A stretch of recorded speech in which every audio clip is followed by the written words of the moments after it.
Now, the Petroleum and Natural Gas Senior Staff Association of Nigeria has called for improved welfare for its members due to prediction that the regulation of the downstream sector may lead to job losses. Senior correspondent Sharon Ijason reports.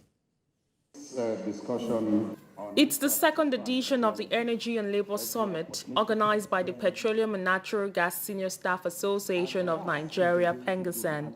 At the event, industry players discussed the future of the oil and gas sector and how workers' welfare can be enhanced. The labor movement have been steadfast on the positions of what they think could be done before government could go into deregulation.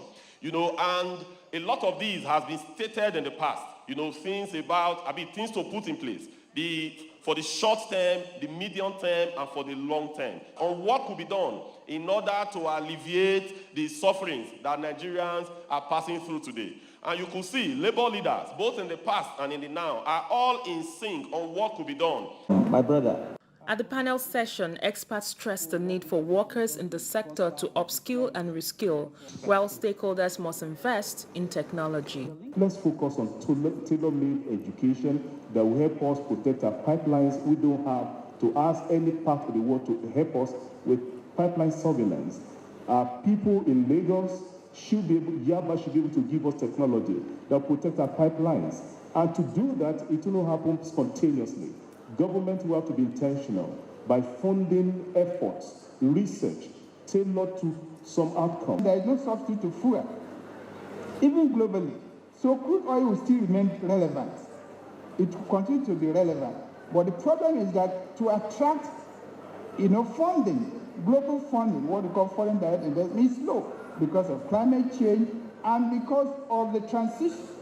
So to handle that, the country must develop in-house capacity to address funding deficits. Deregulation has come to stay. Technologies will be adopted.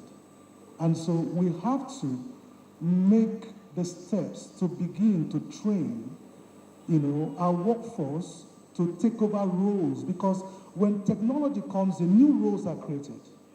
And so we need to begin to train our workforce to take those new roles that we're transiting into. As workers continue to prepare for just transition, it was agreed that there should be enhanced transparency in the implementation of policies in the oil and gas sector. Sharon Ijason, TVC News.